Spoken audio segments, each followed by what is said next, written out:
কোনো সমাবেশে সে উপস্থিত হয়নি। এটা দেশনেত্রী বেগম খালেদা জিয়া থেকে নিষেধ ছিল। কেননা সে সময়ে আমরা ঢাকা বিশ্ববিদ্যালয়ে তখন একটা প্রচার ছিল যে কোনো একটি দলের শক্তিশালী তখন দল তার সবচাইতে বড় নেতার ছেলে ঢাকা বিশ্ববিদ্যালয়ে ছাত্র রাজনীতিকে কলুষিত করেছে। সেই জন্য দেশনেত্রী বেগম খালেদা জিয়া তারেক রহমানকে বলে দিয়েছিল। আর আমি যেহেতু ঢাকা বিশ্ববিদ্যালয়ে তখন একজন অধ্যাপক, অবশ্যই আমি এইসব বিষয়ে জানি। সেই জন্য আমি সেই সময়টা বললাম, জিয়াউর রহমানের সন্তান, বেগম খালেদা জিয়ার সন্তান, কিন্তু ঢাকা বিশ্ববিদ্যালয়ে লেখাপড়া করেছে কেউ জানে না, চিনেও না, তাকে কেউ চিনে না। আমি এটা পরীক্ষা করেছি। আর হয়তো আপনারা প্রাসঙ্গিকভাবে বলি যে আমি তখন আবার বিএনপির ছাত্র বিষয়ক সম্পাদকও আমাকে শহীদ প্রেসিডেন্ট জিয়াউর রহমান বিএনপির প্রথম কমিটির ছাত্র বিষয়ক সম্পাদক করেছিল। আমি ছাত্রদলটাকে দেখাশোনা করেছি, সেই জন্য আমি সব খবর পেতাম।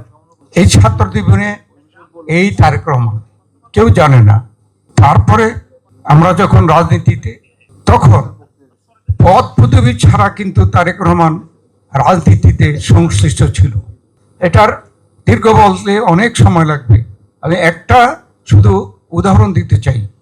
আমি বছরটি মনে নাই, বগুড়ায় জাতীয়তাবাদী দলের বার্ষিক কনফারেন্স সম্মেলন, সেখানে তারেক রহমানকে একজন মেহমান হিসাবে দাওয়াত দেওয়া হয়েছে। তখন কিন্তু কোনো পদ পদবি অধিকারী ছিল না। আমি হলাম প্রধান অতিথি। গিয়ে দেখতেছি স্টেজে বসে যে চতুর্দিকের থেকে বিভিন্ন উপজেলা থেকে মিছিল আসছে, কিন্তু শুধুমাত্র নাম হলো জিয়াউর রহমান, তারেক রহমান। আমি যখন এই কথা বললাম, সেটা হলো আমি তখন স্থায়ী কমিটির মেম্বার। আমি পরবর্তী স্থায়ী কমিটিতে উঠালাম যে তারেক রহমানকে আমাদের দলে পদ পদবি দিয়ে সে তো রাজনীতিতে জনগণ গ্রহণ করে ফেলেছে। আমি বগুড়া গিয়েছিলাম, এই ধরনের স্লোগান শুনে এসেছি। তারপরে কিন্তু স্থায়ী কমিটির সিদ্ধান্ত হয় তারেক রহমানকে প্রথম কিন্তু যুগ্ম মহাসচিব বানানো।